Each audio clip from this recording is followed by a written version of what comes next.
전세 제도라는 게 되게 잘못된 제도라고 저는 생각하거든요. 전세라고 하는 제도가 어떻게 보면 내가 이 집을 투자하는 데 있어서 단 1원의 이자도 안 내고 내가 투자를 할 수 있는 거잖아요. 무이자 대출인 거죠. 무이자 대출이잖아요. 네.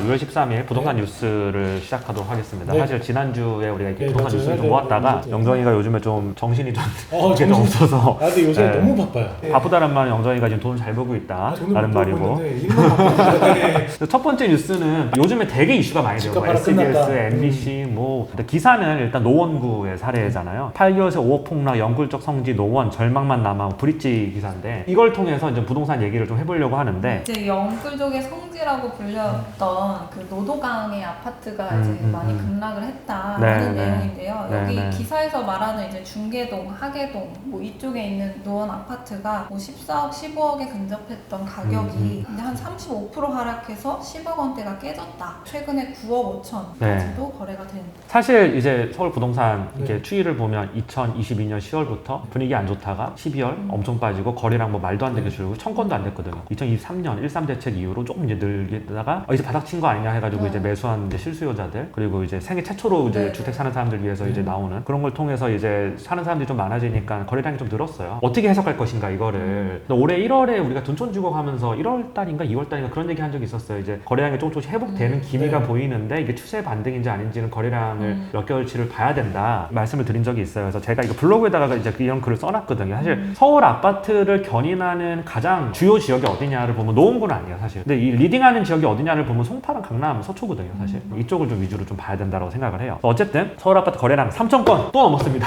무난하게 5월달도 3,000건을 넘을 거라고 보고 있고 4월달이 2,900건이었나요? 하여튼 3,000건이었나 그렇게 기억을 하고 있고 3월달도 3,000건이 넘어서 3달 연속 3,000건이 넘었거든요. 근데 원래 그 전에 이제 가장 최저일 때는 900건, 뭐 800건 뭐 이럴 때도 있었는데 그때 이제 가격이 한 반포 기준으로 봤을 때 매매 가격이 25% 정도 빠졌고 송파도 한 30% 정도 빠졌었고요. 전세는 막 40% 뭐 말도 안 되게 빠졌어요. 전세는 진짜 많이 빠졌고 근데 25% 빠졌다가 지금 한 8% 10% 정도 다시 반등했어요. 그래서 송파가 그때 우리가 둔촌주공 할 때 둔촌주공이 분양 가격이 15억 막 네. 이랬잖아요. 근데 송파가 다른 엘리트가 지금 뭐 18억까지 지금 16억 막 깨지네 17억 깨지네 막 이러고 있는데 이거 분양 가격이 좀 애매하다 이렇게 말씀을 드린 적이 있고 그리고 13대책으로 다시 또 반등에 성공한 이런 모양새를 보고 있는데 송파가 최근에 제가 실거래 거래된 거 하기를 보니까 22억 정도 엘리트가 싼 데가 21억 22억 요 정도에서 거래가 되는 것 같아요. 실거래가 전세는 11억 정도고 사실 이제 예슬 대표님은 실수요자잖아요. 네. 지금 아까 전에 이 촬영하기 전에 얘기를 네. 들어보니까 예산 한 10억 또 맥스 한 11억 정도에서 대출까지 네. 포함해서 서울에 아파트를 사야겠다라고 좀 마음을 먹으신 상태고 네. 언제쯤 살 계획이며 어느 지역에 보고 계세요? 저는 상업용 부동산만 이제 업무에서 주로 다루다 네, 네. 보니까 아파트 시장에 대해서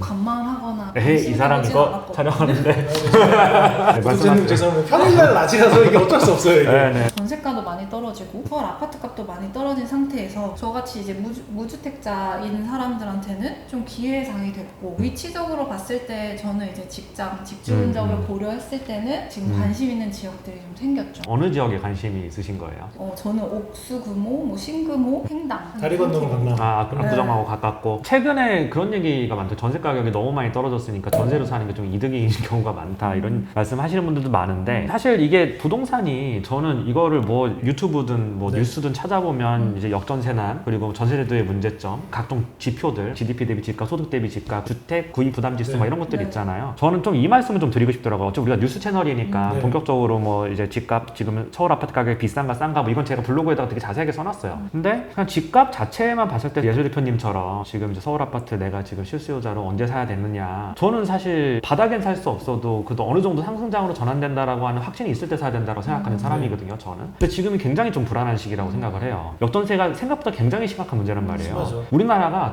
전세금으로 그 나가 있는 대출이 얼마인 줄 아세요? 사금융이잖아요. 전세라는 게 800조예요. 800조. 우리나라 가계부채가 지금 2,000조 정도 돼요. 1,800조 작년 기준으로 봤을 때 1,800조 좀 넘어요. DSR 규제를 풀면 가계부채가 불보듯이 더 많이 생길 거고 그리고 DSR 규제를 풀어가지고 전세금을 돌려주는 용도에 한정해서 푼다라고 할지라도 사실 그렇잖아요. 집주인이 내가 돈이 없어가지고 DSR 규제 풀어서 그걸로 받아야 되는 상황이면 사실 이 부채는 또 어떻게 갚냐 이거죠. 금리도 높은데. 그러면 가계소득은 더 또 쪼그라들 거고 당연히 쓸 수 있는 돈은 적어질 거고 전세금 계속 돌려줘야 되고 계속 돌려줘야 되고 그렇게 그렇게 되면 사실 집값이 상승할 수 있는 여기서 더 한 번 더 치고 나가는 우리가 2019년에서 21년 사이에 봤던 그런 폭등장이 올 수 있겠느냐를 봤을 때 전혀 그렇게 생각이 안 드는 거예요. 물론 이제 좀 장기 시계열로 보면 좀 다른 의견이 있을 수 있겠지만 2024년까지 역전세가 되게 심해질 거란 말이에요. 왜냐하면 우리가 임대차 3법이 진짜 이게 완전 정치적인 발언 아니에요. 임대차 3법이 진짜 완전 뻘짓이었단 말이야. 이거 똥볼을 차가지고 전세 가격이 폭등했고 전세 가격이 폭등하니까 갭 투자하기 쉬워지고 갭 투자하기 쉬워지니까 집값은 더 오르고 그 법의 취지는 좋은데 당시 상황에서 그 법이 가지고 있는 부작용이 너무 컸거든요. 그래서 전세 가격이 폭등했단 말이야. 그러면 2021년에서 2022년이 임대차 3법으로 인해서 사람들이 전세 계약을 가장 높게 했던 시기예요. 그럼 2022년에 전세 계약을 했던 상반기 했던 사람들 2024년 상반기에 다 돌아와요. 갱신이. 그러면 이게 10% 정도 빠졌으면 20억 전세 받아 2억 돌려주면 되는데 30% 빠진 6억을 돌려줘야 돼. 그러니까 이게 되게 심각한 문제라 이거죠. 그것 때문에 네. 오히려 저는 주택을 이제 구입하려는 사람들한테는 그 시기가 기회가 될 것 같다는 생각이 듭니다. 저는 그 시기까지는 봐야 된다고 생각해요. 왜냐? 지금부터 그 시기까지 한 1년 정도 남았는데 1년 동안 서울 아파트 가격이 폭등을 할 거냐, 정말 내가 지금 안 사면 궁지에 몰려서 패닉에 빠질 거냐, 그 정도로 폭등을 할 거냐, 그런 가능성과 아니면 여기서 좀 더 조정이 되거나 뭔가 좀 안 좋은 방향으로 가거나 아니면 좀 정체되어 있는 방향으로 가거나 어떤 가능성이 높냐를 봤을 때 좀 후자 쪽이라고 보고 있고 서두를 필요가 없다는 거죠 지금. 왜냐하면 그리고 금리도 서두를 금리가 아니에요 지금. 네. 뭐든지 사실 요즘 같은 경우에 저도 지인들이 물어보면 항상 하는 얘기가 싸면 사라고 해요. 근데 이게 지금까지 상업용 그렇게 부동산은 약간 다른 게 상업용 부동산은 개별성이 강하기 그렇죠. 때문에 다 다르죠. 옆에 건물이 평당 1억의 거래가 네. 됐어도 갑자기 이 건물주가 미쳐서 8천을 팔 수도 있어요. 근데 아파트는 다 같이 움직이는 동조 현상이 굉장히 강하고 그래서 싸면 사기가 어려워요. 다 같이 내려가야 돼. 그리고 이제 이미 아파트 가격이 25% 떨어졌다가 네. 서울 같은 10% 정도 반등을 했단 말이에요. 지금 서둘러 살 필요가 있겠느냐. 지금 움직일 때는 아닌 것 같다는 생각을 전 많이 하고 계속 있습니다. 관망해야 되는 시점이고, 그리고 네. 그 역전세 이제 얘기를 하셨는데 전세 가격 떨어지고 이제 임대인이 전세금 못 돌려주면 경매로 다 나올 수 있잖아요. 그런 부분들도 지금 한 3월부터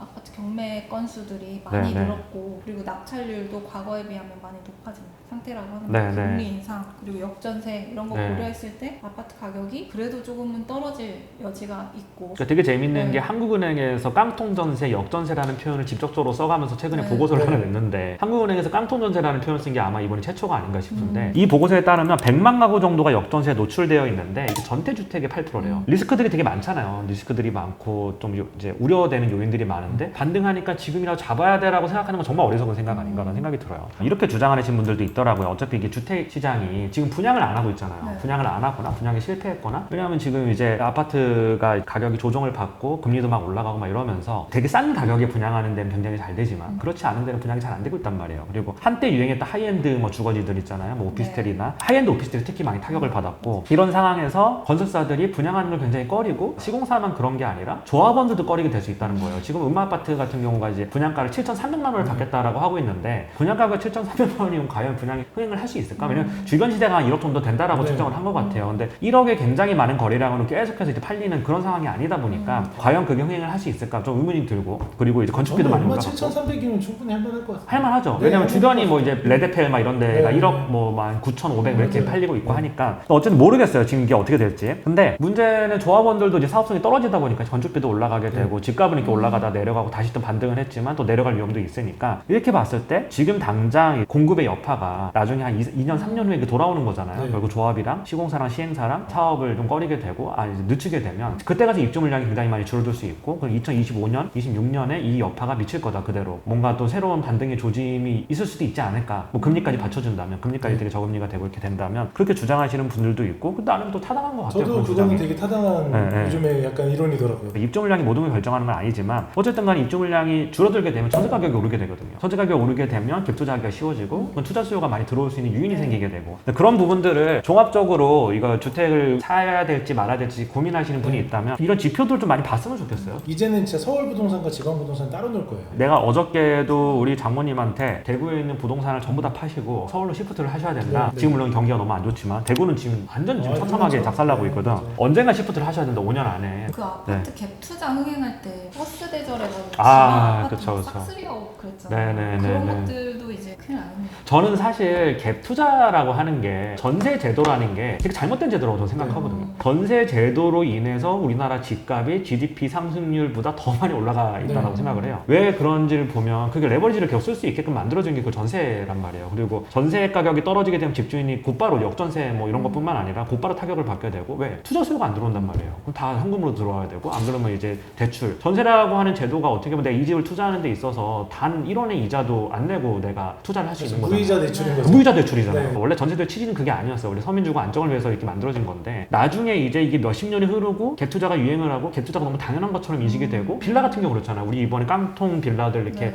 문제되는 거 보면 아니 한 명이 무슨 빌라를 100채 무슨 뭐 500채씩 살 수 있는 이유가 이 전세대 때문에 그렇거든. 근본적으로 전세제도가 가지고 있는 어떤 위험, 레버리지 위험이 있단 말이에요. 그리고 그것 때문에 타금융에서 엄청난 부채를 또 끌어안고 있는 거고 이게 다 연동되어 있어서 저는 근본적으로 이 전세제도가 맞는가 싶은 그런 생각은 들어요. 왜냐면 집주인들이 뭐 저도 집을 가지고 있지만 집주인들이 들으면 굉장히 싫겠죠. 왜냐 전세제도가 만약에 없어진다라고 하면 주택 가격이 이 가격을 유지하기가 되게 쉽진 않아진다고 그렇죠. 저는 생각을 하거든요. 그래서 결국은 소득과 어떤 GDP와 뭐 이런 걸 따라가게 되지 않을까 싶은데 어쨌든 부작용은 되게 많은 제도인 것 같아요. 저는 그렇죠. 실수요자 입장에서 언제쯤 사면 좋겠다라고 생각을 하시는지 그런 것 좀 말씀해 주시면 좋을 것 같아요. 저는 올해 계속 관망을 할 거고 올해 말이나 내년 초 정도가 이제 움직이지 않을까. 그리고 위치적으로 이제 제가 그 지역을 택한 거는 직장과 집주를 생각한 거고 금호 어울림 아파트, 리버젠 그리고 신금호 쪽에도 비교적 좀 깨끗한 아파트들이 있어요. 여기 실거래가를 지금 저 옥수 리버젠 여기 네. 찾아보니까 네. 공급 24평형이 12억 7천에서 14억대까지 거래가 되고 34평형이 16억 2천. 그래서 이건 취소됐고 4월달 실거래된 거 보니까 한 16억 정도 34평형이. 추이 관찰하다가 네, 저한테도 네, 네. 기회가 오지 않을까요? 저는 기회가 올 거라고 생각합니다. 리버젠이 그 동네에서 약간 대장주 같은 아파트예요. 좀 오래되긴 했지만 맞아. 옥수동 저 레미안 리버젠은 상가가 그렇게 잘 돼요. 그만큼 상업용 시설이 없어서 내가 지도를 보니까 전부 다 아파트네. 네. 옥수동 한번 우리 임장 한번 가보죠. 지금 가면 더워요. 헝그리 정신이 가시죠. 좀 없어. 아이 가시죠. 화이팅.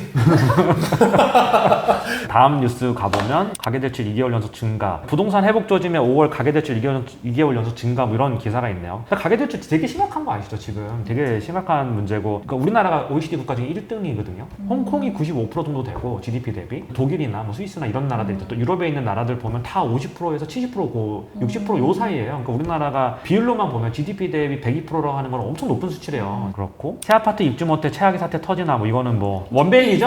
아니요, 여기 서초에 있는 다른 지금 다른 공사 중인 데요? 현장인데 시멘트 값이 엄청 많이 올랐어요. 장난 아니라 그러더라고. 또 시멘트 이거 파업하고.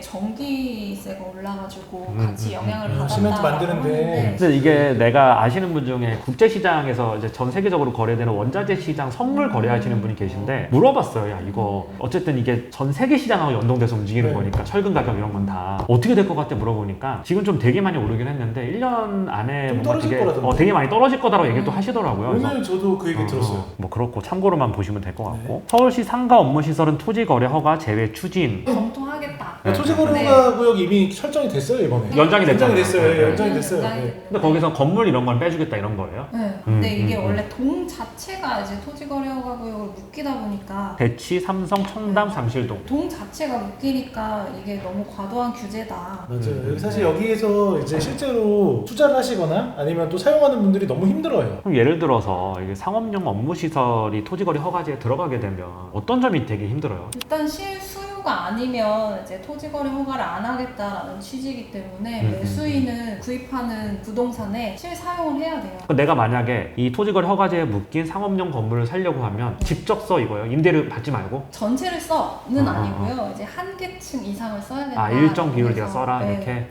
그런 게 어딨어? 그런 게 어딨어? 이게 뭐야? 그래서 일단 다른 지역에 비하면 거래가 좀 제한되다 보니까 신사동이라든지 역삼동, 논현동 이런 데가 거래가 더 많이. 풍선효과처럼 여기에 네. 거래 토지거래 허가제를 묶어놓으니까 신사, 논현 이쪽으로 네. 튀는 거잖아요. 맞아요. 그래서 이거를 제외하는 걸 추진하겠다라고 하는 거죠. 네, 이게 어떻게 보면 목적 자체가 아파트 이런 투기 수요를 네, 좀 네. 막고 네. 그런 목적이 더 강했는데 네. 상업용 건물은 그게 제한이 되면 거래 활성화도 잘 안 되고 상가나 업무 시설은 제외하는 거를 추진하겠다. 그래서 10월에 검토를 하겠대요. 이게 약간 조삼모사였어요. 안 써도 막 쓰는 척해서 뭐 간판 갖다 놓고 이런 경우도 그럴 것 많고. 같아, 그럴 것 같아. 그리고 지금 사실 정부가 이 부동산 취득세에 대한 세수가 너무 안 거쳐서 뭐라도 해야 돼요. 그런 약간 취지도 있지 않나라는 생각이 그러면 이 듭니다. 토지거래 허가제를 묶였을 때 실제 여기는 거래가 잘 안 됐겠네요. 많이 줄었죠. 일단 제한이 있으니까 매수자가 불편하고 토지거래 허가를 받기 전에는 매매 계약을 못 해요. 일종의 이제 약속금 정도의 일정을 비용을 이제 서로 주고 받으면서 토지거래 허가를 받게 되거든요. 그 기간도 있고 그리고 자금 소명도 해야 되고 2년 동안 이제 사용을 해야 되는데 사용하지 않으면 또 과태료를 또 부담해야 되는 게 있어서 1년 동안 못 팔잖아 또. 야, 그건 재산권의 심각한 침해 아니에요? 네. 되게 위헌적 소지도 위헌적인 있지 않나? 거구나. 지금 청담동에서 매도를 하고 싶은 매도인 분들도 이 기간 때문에 버티시는 청담동 분들도 전체가 있어요. 포함되는 거예요? 네. 청담동 전체가 포함되는 건 아니지 않아요? 아니 전체가 뭐. 전체 다? 네. 네. 청담 1동부터 다? 네, 청담이라고 들어가면. 골 때리는 규제네요. 네. 이거는. 그래서 다음 기사로 넘어가 보면 중개업자 책임 80% 판결 나왔다. 이게 읽어보니까 원래 공인중개사가 네, 영장에는 중간에 일 때문에 나갔습니다. 깡통 전세 중개한 중개업자 책임 60% 판결이 나왔는데 기사를 읽어보니까 공인중개사가 애초에 잘못된 정보를 전달한 것 같은데요. 이게 여기 설명에 보면은 토지와 건물 가액이 대략 10억 원 정도이고 중개사가 임대 보증금과 뭐 근저당 이런 거 다 합쳐가지고 한 10억 원의 40%가 미치지 않는다라고 이제 고객한테 설명을 한 거예요. 네. 근데 여기 이제 경매가 실행되면서 알고 보니까 훨씬 더 많은 부채가 있었고 그래서 전세금 중 일부를 임차인이 못 돌려받게 된 거죠. 그거에 대한 손해배상 판결이 중개업자한테 60%. 3,500만 원 보증금을 내가 넣었는데 계약 당시에 이 공인중개사가 중개물 대상물 확인 설명서에 선순위 보증금 1억 2천만 원으로 기재를 한 거예요. 근데 건물 가격이 10억이니까 어차피 위험이 없어 라고 했는데 근저당 2억 4천에 선순위 1억 2천 하면 네, 대략 네. 한 4억이 또 안 되니까 그렇죠, 그렇죠. 40%가 안 돼요 라고 네, 네, 강조를 했다. 네. 근데 막상 경매에 나가보니 선순위 보증금 합계가 1억 2천이 아니라 4억 4,800인 맞아요. 거예요. 어떻게 이런 걸 속일 수가 있어요? 첫 번째로는 저는 이걸 보면서 중개인이 속였을까 아니면 몰랐을까? 선순위 보증금이라는 건 계약하는 임차 외에 다른 임차자들과의 계약 내용이고 개인적인 정보기 때문에 네. 중개인이 중간에서 확인할 수 있는 방법이 그렇죠. 없어요. 임대인이 솔직히 얘기해서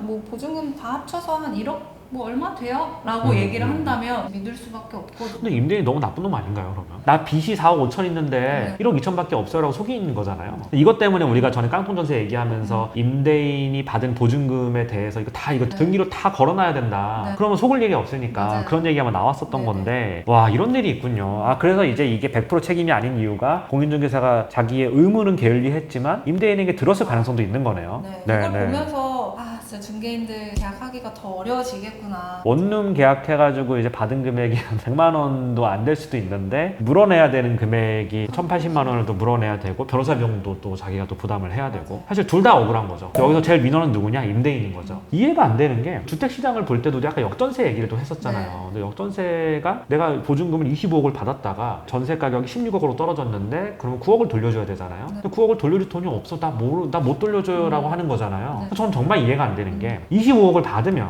이건 임차인 돈이잖아요. 그럼 왜 못 돌려주냐 이거죠. 아니 임차인 돈을 왜 쓰냐 이거죠. 이게 너무 근본적으로 잘못됐다는 거. 내가 돈을 빌렸고 2년 후에 돌려줘야 된다는 법적 의무가 있는 거잖아요. 근데 임대인은 2년 동안 내가 요거를 맡았다가 돌려줘야 되는 의무가 있는 건데 아니 그때 가지고 그 돈 없어요 라고 하면 뭐 어떻게 하자는 건지 이게. 약간 도덕적인 그런 부분이 진짜 나오는 것 같아요. 네. 그래서 모럴 해저드인데 이거를 국가에서 DSR 규제를 풀어가지고 가계부채도 지금 심각한 상황인데 가계부채 심각함에도 불구하고 규제를 또 풀어서 또 대출을 받아가지고 이걸 해준다? 그러면 임대인이 이걸 돌려줘야 될 의무가 있음에도 불구하고 이걸 딴 데 썼을 때 그냥 대출 받아서 해결하세요라고 그냥 국가에서 풀어주겠다는 거잖아요. 무슨 상황인지 모르겠어요. 그래서 이런 부분에 대해서 임대인이 아마 물어줄 수 없는 상황이니까 이제 뭐 경매 다 넘어가고 경매 절차에 따라서 재산 다 처분되고 그러니까 이제 공인중개사에서 받은 거잖아요. 네. 이런 경우 임대인을 좀 강력하게 처벌해야 되는 거 아닌가? 이게 말이 되는 소린가 싶어요. 이게 이거 어떻게 사기잖아 사기. 네. 앞으로 이런 계약 할 때는 더 명확하게 확인을 해야 되는데 그 중개인 입장에서는 이거를 공시적으로 명확하게 확인할 수 있는 서류가 없다. 없다. 근본적으로 제도가 좀 바뀌어야 되는 거 아닌가 싶어요. 근데 이거가 왜 안 바뀌는지 모르겠어요. 이거 개인 정보 보호 그리고 임대인이 임차인과의 어떤 그걸 다 공시하게 되면 그런 부분이 또 걸린다라고 하는데 그것보다 공공의 이익이 더 중요하지 않나라는 생각이 좀 듭니다. 공인중개사분들도 요즘 되게 힘들 것 같아요. 이런 일들이 너무 많으니까 집값이 내릴 때 이런 일이 막 터지는 거잖아요. 오를 때는 뭐 오르니까 어차피 경매 넘겨버리면 그 집값으로 내가 이제 보증금 다 받으면 되는 건데 집값이 떨어지는 시기에 항상 이런 일이 터지니까 여긴 공인중개사분들 되게 힘드실 것 같아요. 현장에는. 매도를 해도 현장에서 진짜 많이 들어와요.